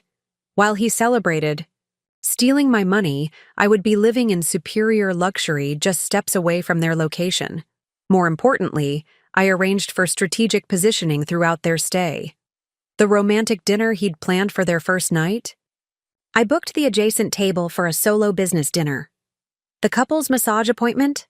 I scheduled individual treatments in the same spa facility. The sunset cocktails overlooking the ocean? I would be at the nearby bar, conducting important business calls.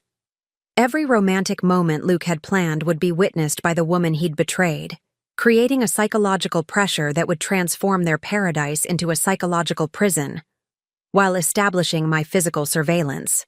Network, I implemented the most devastating aspect of my plan. Financial warfare that would leave Luke stranded in paradise without resources or options.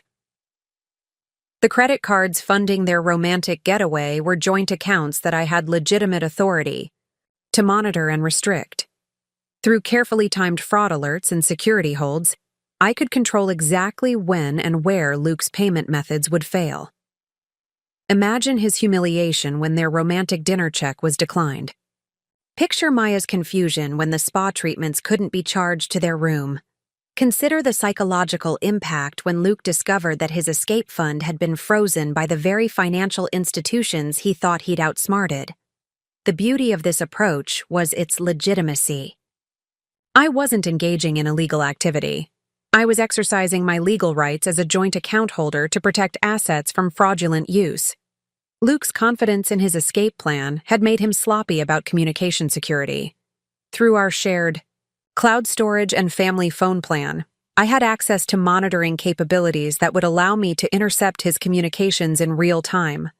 Every text message, every email, every phone call between Luke and Maya would be documented and preserved. But more importantly, I could selectively disrupt their communications at moments of maximum stress, creating paranoia and mistrust that would poison their relationship from within. When Luke tried to call his office to explain his family emergency, those calls would mysteriously fail to connect. When Maya attempted to contact friends about their romantic getaway, her messages would disappear into digital limbo. The technological failures would seem random and unfortunate, but they would systematically isolate the couple when they most needed support. The anonymous package I'd sent to Luke's employer would arrive during their second day in Bali. The timing was crucial. Luke needed to be relaxed and confident, believing his deception had succeeded when the professional consequences began to unfold. The evidence I'd compiled was comprehensive and damning. Falsified expense reports, misuse of company resources, inappropriate relationships with subordinates, and potential financial misconduct. Luke's career wouldn't just be damaged, it would be destroyed completely. But the professional destruction would extend beyond Luke. Maya's position as his secretary made her equally complicit in the company policy violations. Their romantic escape would cost both of them their careers, leaving them stranded in paradise, without jobs, income, or prospects for recovery. Understanding Luke and Maya's psychological profiles allowed me to design pressure points that would maximize their discomfort while maintaining my own plausible innocence. Luke's ego couldn't tolerate public humiliation or loss of control. Maya's materialism made her vulnerable to financial insecurity and social embarrassment.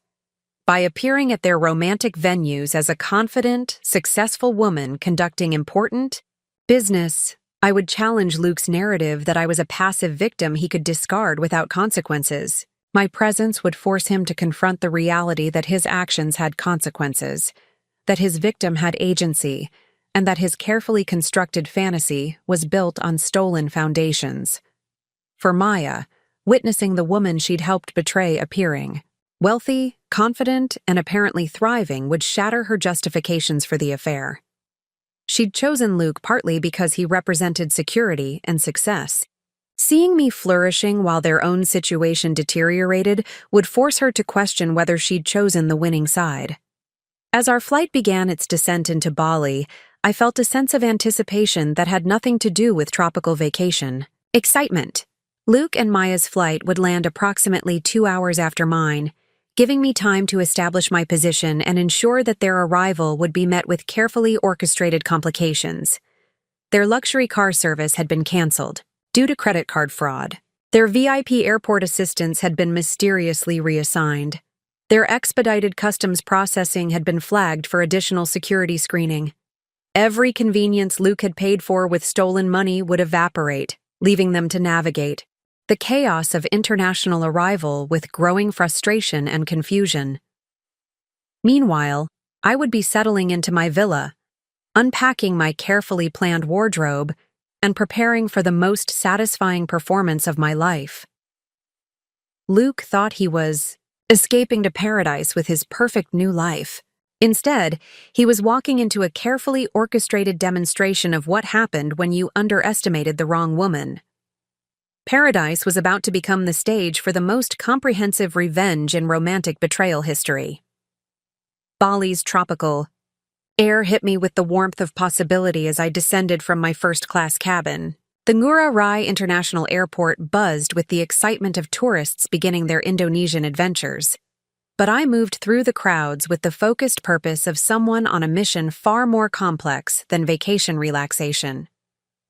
My VIP, airport service, booked and paid for with my own legitimate funds, whisked me through customs and immigration with remarkable efficiency.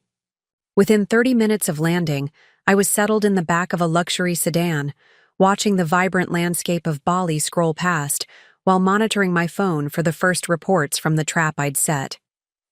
Luke and Maya's flight was scheduled to land in 90 minutes. By then, I would be established in my villa, and the first phase of their complications would already be in motion. The Seminyak Paradise Resort exceeded even my elevated expectations. My villa, the most expensive accommodation on the property, commanded a stunning view of the Indian Ocean while providing strategic positioning to observe Luke and Maya's inferior suite. The irony wasn't lost on me that I was enjoying superior accommodations purchased with my own money while they celebrated their theft in lesser luxury. I checked in under my maiden name, Rose Manning, presenting myself as a successful marketing executive on a solo business retreat. The staff responded with the attentive service that expensive accommodations commanded, ensuring my every need would be anticipated and fulfilled. My first order of business was reconnaissance. I explored the resort grounds, identifying every restaurant, bar, spa facility, and recreation area where Luke and Maya might appear. I memorized staff schedules, learned the names of key personnel, and established myself as a valued guest whose preferences and requests should be prioritized. As I settled into my villa with a perfectly mixed mojito, my phone began buzzing with notifications that brought a smile to my face. The trap was springing exactly as planned. Luke and Maya's airport arrival had been chaos.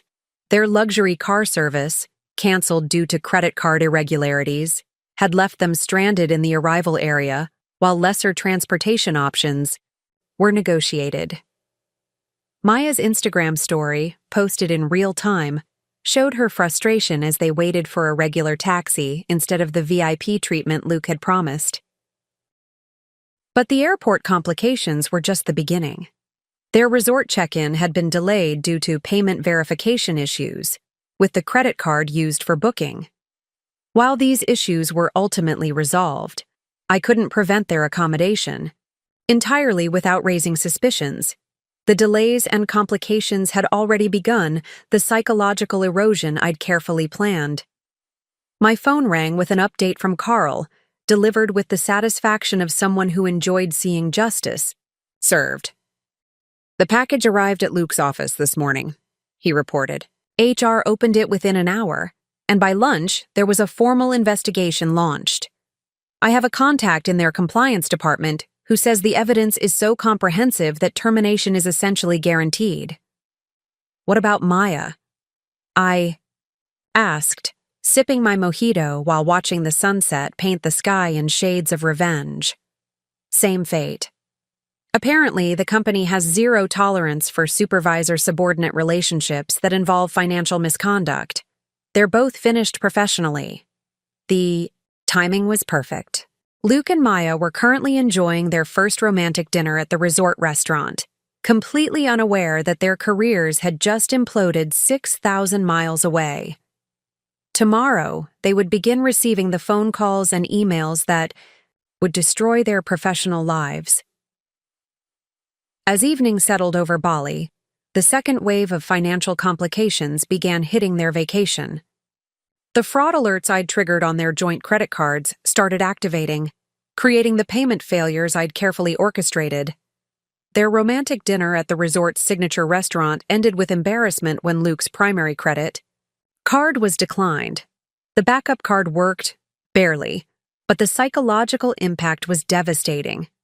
Maya's face, visible from my strategically positioned table, showed the first cracks of doubt about Luke's financial reliability.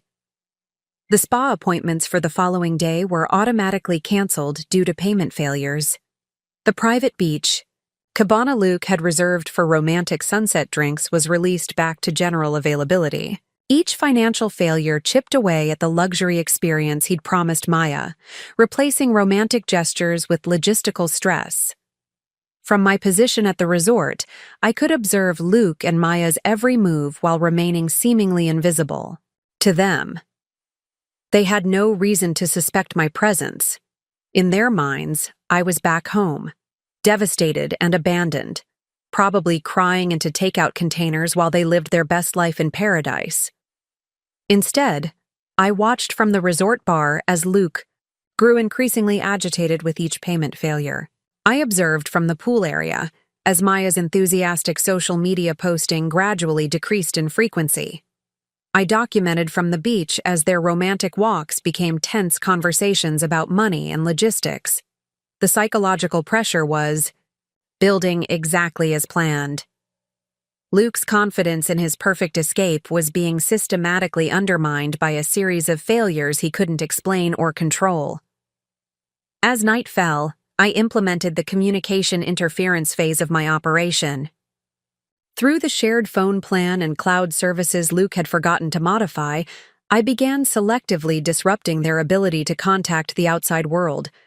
Luke's attempts to call his bank's customer service line mysteriously failed to connect. Maya's Instagram posts experienced unexplained upload errors. Their emails to colleagues and friends disappeared into digital limbo. The communication blackout wasn't complete. That would have been too obvious. But it was comprehensive enough to isolate them when they most needed support and information. By their second evening in paradise, the cracks in Luke and Maya's relationship were becoming visible even from my distant observation posts. The constant financial failures and communication problems were creating stress that romantic dinners and ocean views couldn't overcome. Maya, accustomed to the luxury lifestyle Luke had provided through stolen funds, was clearly frustrated by the service failures and payment problems. Luke, facing challenges he couldn't solve through charm or manipulation, was becoming increasingly desperate and irritable. Their paradise was transforming into a psychological pressure cooker, and they had no idea that the heat was being systematically increased by the woman they'd betrayed. As I retired to my villa for the evening, I felt a deep satisfaction that had nothing to do with the luxury accommodations or tropical setting.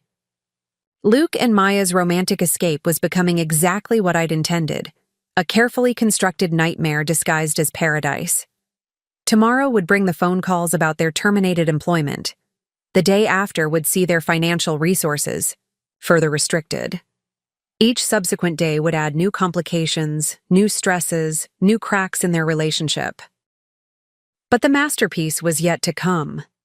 I had saved the most devastating revelation for when they were at their most vulnerable, most isolated, most dependent on each other for support. Luke thought he had escaped the consequences of his actions. Instead, he had walked directly into the most comprehensive demonstration of those consequences that I could possibly orchestrate. Paradise was about to become hell, and I had a front row seat to enjoy every moment of their destruction. The third morning of Luke and Maya's romantic escape dawned with the kind of tropical perfection that travel brochures promise, but rarely deliver. From my villa's private terrace, I watched the sun paint the ocean in shades of gold while sipping coffee that cost more per cup than most people's hourly wage. The irony wasn't lost on me. I was living better than ever while Luke's world systematically collapsed around him. My phone buzzed with updates from the various systems I'd put in motion. The corporate investigation had accelerated overnight, with Luke's employer discovering even more evidence of financial misconduct than I'd originally provided. Carl's latest intelligence report painted a picture of complete professional destruction that exceeded my most optimistic projections. But the real masterpiece was about to begin.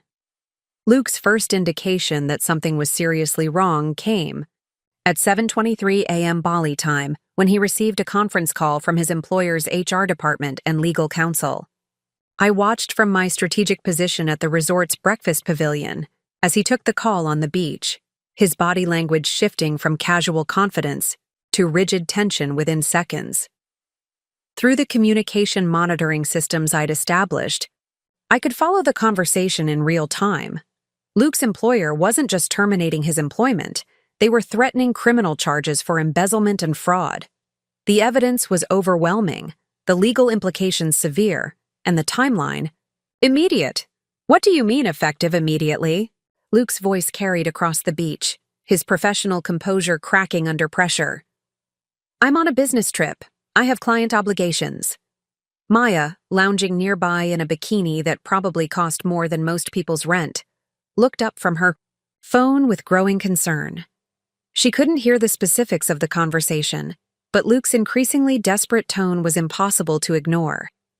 As Luke struggled with his employment crisis, the second wave of my financial warfare began hitting. With devastating precision, the credit cards funding their paradise vacation started failing systematically, each denial more humiliating than the last. Their breakfast check was declined. Their spa appointments were canceled due to payment failure. The private yacht excursion Luke had booked for that afternoon was terminated when the deposit couldn't be processed.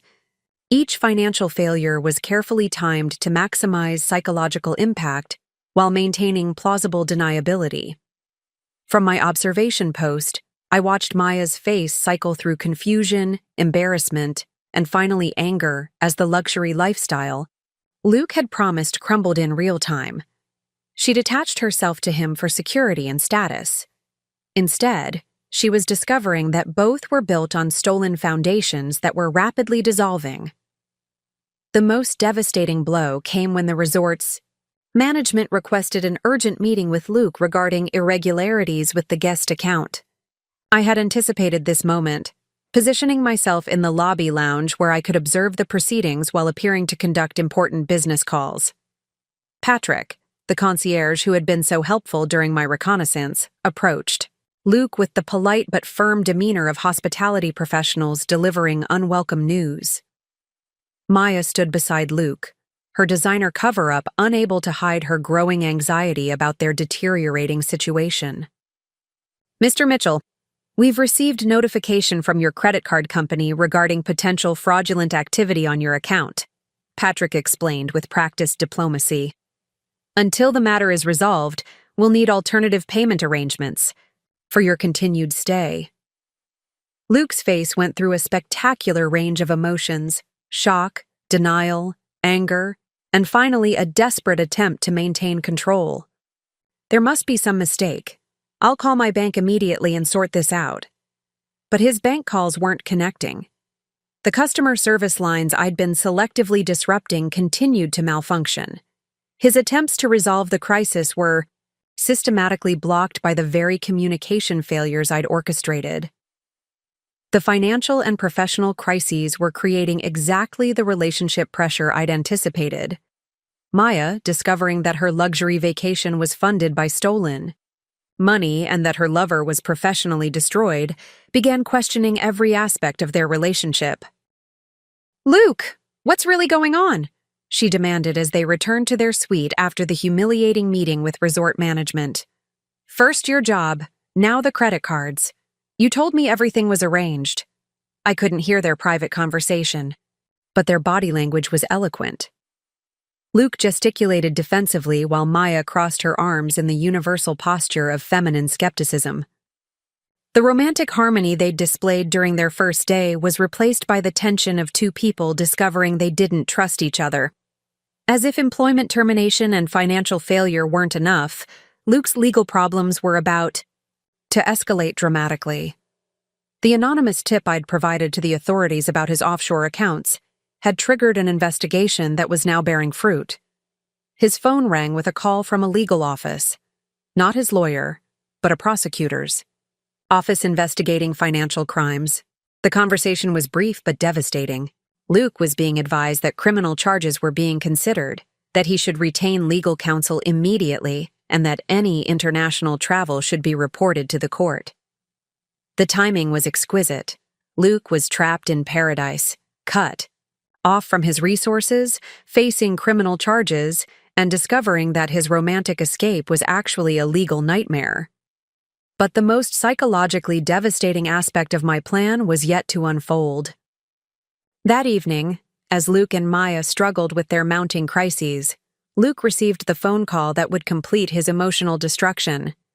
It came from the hospital in Portland where his sister Patricia was supposedly recovering from her fictional accident. The voice was professional, sympathetic, and completely fabricated, a performance by an actress friend who owed me a favor from our college theater days. "Mr. Mitchell, this is Dr. Sarah Williams at Portland General. I'm afraid there's been a complication with your sister's condition. Her family specifically requested that you be notified immediately." Luke went pale as he listened to the detailed medical update about Patricia's deteriorating condition, her need for immediate surgery, and the family's desperate desire for him to return home immediately. The emotional manipulation was flawless. Luke was being guilt-tripped about abandoning his dying sister for a romantic vacation.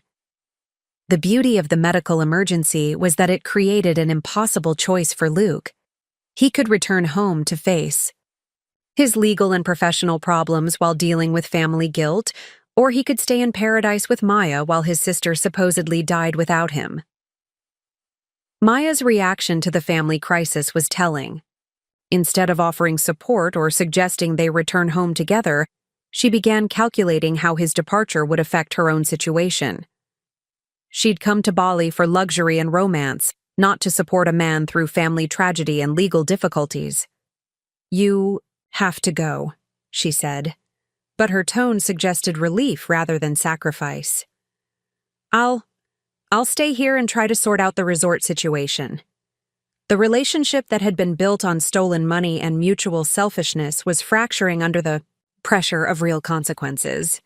Luke was discovering that Maya's devotion was as shallow as his own integrity. As Luke prepared for his emergency departure, he found himself completely isolated.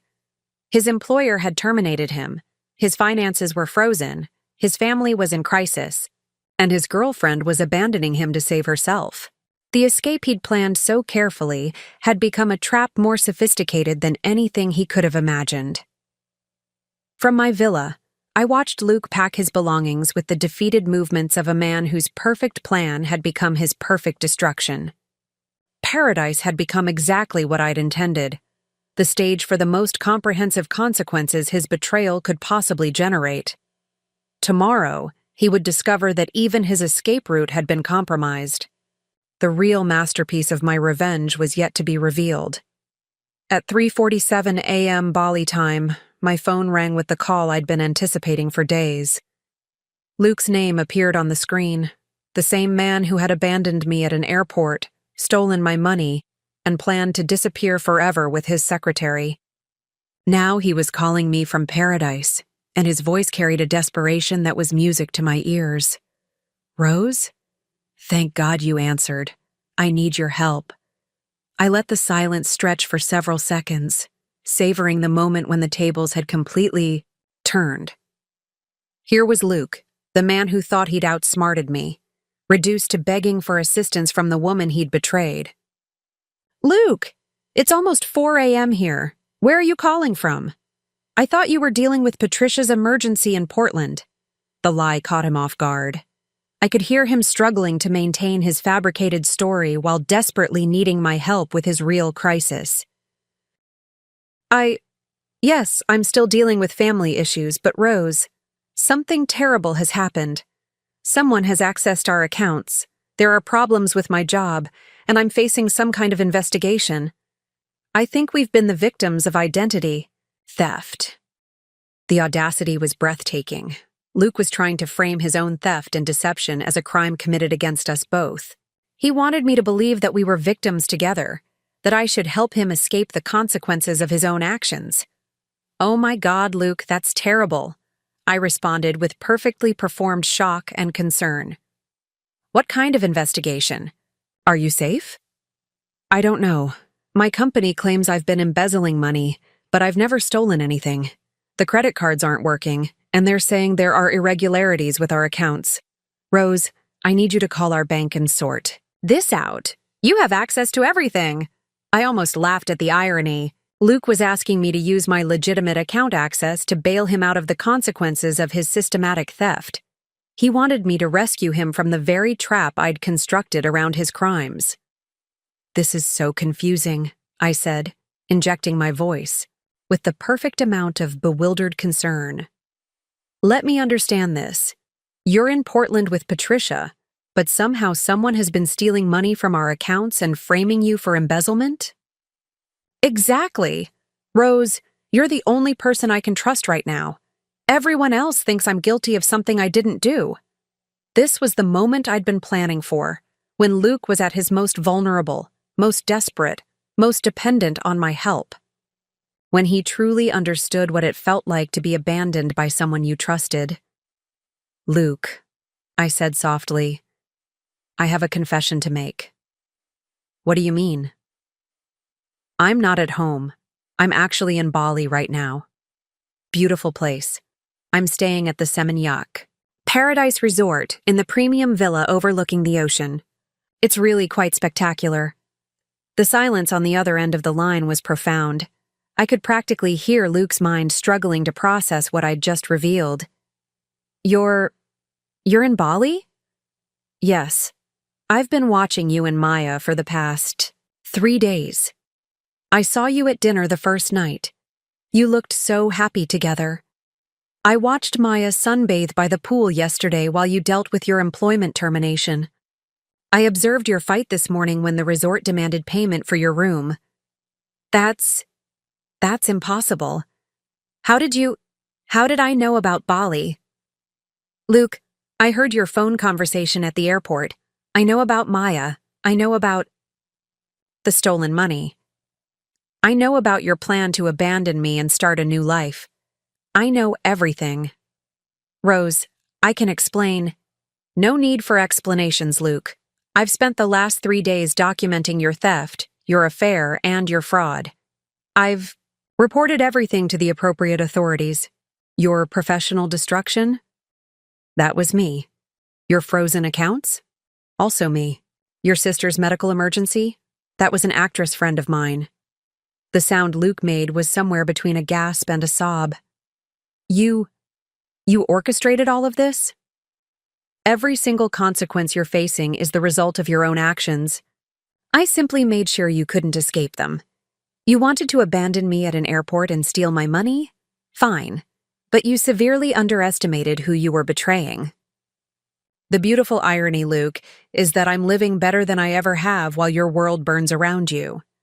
Maya's already planning her exit strategy. I saw her at the resort's business center booking her own flight home. She's not going to stand by you through criminal charges and financial ruin. Please, Rose, I'll do anything.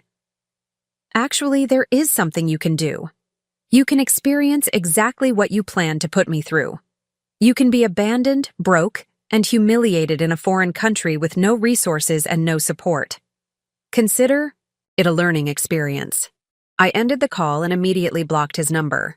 Luke's desperate attempts to reach me would now go straight to voicemail. Messages I would never listen to, but would save as evidence of his growing panic. From my villa terrace, I watched the sunrise paint the ocean in shades of justice. Luke's punishment was complete, his betrayal fully answered. Paradise had become exactly what I'd promised, the perfect place for his perfect destruction. Luke's attempt to flee Bali became the final act of his systematic destruction. I watched from the resort's lobby as he loaded his luggage into a taxi, his movements frantic and desperate. Maya remained poolside, having already distanced herself from the sinking ship of their relationship. She'd booked her own flight home, abandoning Luke just as efficiently as he'd planned to abandon me. But Luke's escape route had been compromised long before he reached the airport. Through Carl's connections in international security, I'd ensured that Luke's name would trigger additional screening protocols. not enough to prevent travel entirely, but sufficient to create maximum stress and delay during his most vulnerable moment. At Nura Rai International Airport, Luke discovered that his nightmare was far from over. The anonymous reports I'd filed with international financial crime units had created a perfect storm of legal complications. Luke's attempt to leave Indonesia triggered automated alerts in multiple jurisdictions, each one adding layers of scrutiny to his departure. His passport was flagged for additional verification. His luggage underwent extensive security screening. His financial transactions were subjected to enhanced review. Each delay increased his panic while simultaneously documenting his attempts to flee prosecution. Meanwhile, back in the United States, the criminal investigation I'd initiated was gaining momentum. Federal prosecutors had discovered Luke's offshore accounts, traced his money laundering activities, and identified patterns of systematic embezzlement that extended beyond our personal assets. Luke wasn't just facing divorce proceedings, he was looking at federal prison time. While Luke struggled at the airport, the professional consequences of his actions were spreading through his industry like wildfire.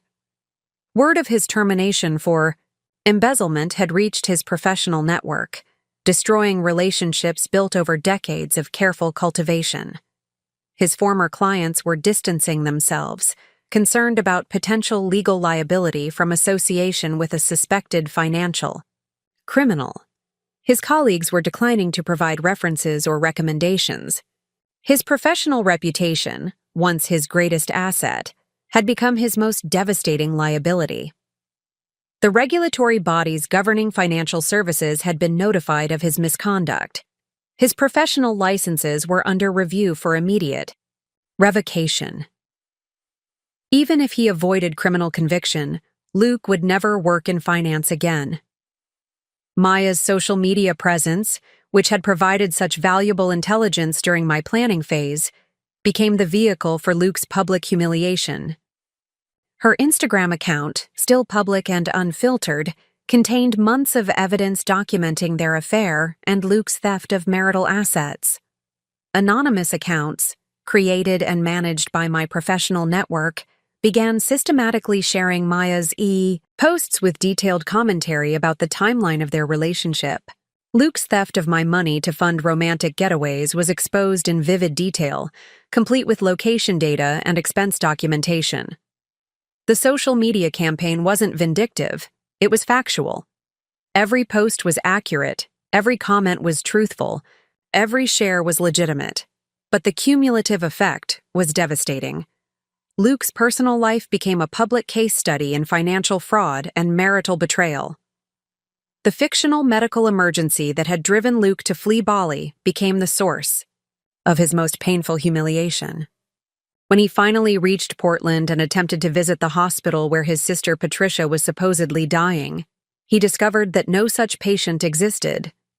The hospital staff, confused by his desperate inquiries about a patient who had never been admitted, began to question Luke's mental state. His increasingly frantic insistence that his sister was dying in their facility led to security involvement and ultimately a psychiatric evaluation. The revelation that his family emergency was entirely fabricated completed Luke's psychological collapse. He realized that every aspect of his crisis had been orchestrated by the woman he'd betrayed, that his victim had become his destroyer. While Luke's world disintegrated, I began the process of recovering the assets he'd stolen. Armed with comprehensive documentation of his theft and supported by law enforcement investigations, I was able to freeze his offshore accounts and initiate asset recovery proceedings. The money Luke had moved to hidden accounts was traced and seized. The credit cards he'd used to fund his affair were terminated, and their balances transferred to my control. Even the expensive gifts he'd bought Maya were identified as purchased with stolen funds and became subject to recovery actions. Within days, I had not only recovered my stolen assets, but had also gained access to Luke's previously hidden wealth. His attempt to impoverish me had backfired spectacularly. leaving him financially devastated while I emerged wealthier than ever.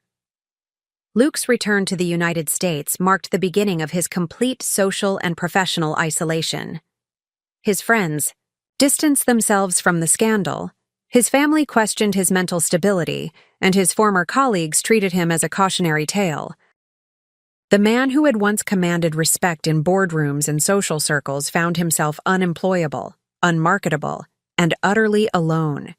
His carefully constructed life had been reduced to rubble by the systematic consequences of his own actions. From my position of restored power and vindicated justice, I watched Luke's final descent with the satisfaction of someone who had transformed victimhood into victory. His betrayal had awakened a strength I never knew I possessed, and his destruction had become the foundation of my resurrection. 3 weeks after Luke's panicked departure from Bali, I received the final intelligence report from Carl. The document read like a comprehensive case study in the systematic destruction of a man who had severely underestimated his victim. Every aspect of Luke's life, professional, financial, social, and legal, had been methodically dismantled by the consequences of his own actions. Luke was currently residing in a studio apartment in a part of town he'd once considered beneath. His notice, funded by whatever remained in his personal checking account after legal fees and asset seizures. His offshore accounts had been frozen, his professional licenses revoked, and his employment prospects reduced to entry-level positions that wouldn't hire someone with pending criminal charges. Maya had returned to her home state, quietly seeking employment while hoping her association with Luke wouldn't follow her.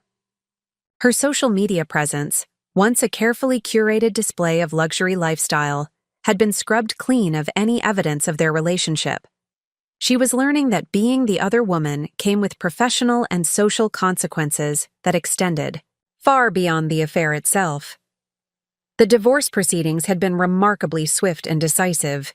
Armed with comprehensive evidence of Luke's financial fraud, systematic theft, and planned abandonment, my attorney had negotiated a settlement that recovered not only my stolen assets, but also secured alimony payments that would continue until Luke's projected retirement age. The criminal charges against Luke were proceeding through federal court. The evidence of embezzlement, money laundering, and financial fraud was overwhelming. His attorney had indicated that Luke was considering a plea bargain that would likely result in 3 to 5 years of federal prison time, followed by years of supervised release and financial monitoring. The man who had thought he could steal my money and disappear was discovering that federal prosecutors were far less forgiving than abandoned wives.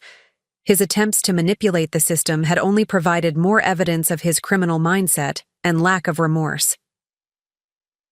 Luke's termination from the financial services industry had sent shockwaves through his professional network. The evidence of his systematic theft and professional misconduct had been so comprehensive that it became a case study in corporate compliance training. His former employer used his criminal behavior as an example in ethics seminars and regulatory training programs. The professional associations that had once welcomed Luke as a member had expelled him permanently. The networking events where he'd once been a respected voice had banned him from attendance. His professional reputation had been so thoroughly destroyed that his very name had become synonymous with financial betrayal and criminal behavior. Industry. Publications had written articles about his case, using his downfall as a warning about the importance of ethical behavior and the consequences of professional misconduct. Luke had achieved a form of professional fame, but as a cautionary tale rather than a success story. Perhaps most devastating to someone with Luke's ego was his complete social ostracism. The couple friends we'd shared had universally sided with me, appalled by the systematic nature of his betrayal and the cruelty of his planned abandonment. His country club membership had been revoked, his social invitations had evaporated, and his former social circle treated him as persona non grata. The social media exposure of his affair and theft had created a digital permanent record of his misconduct.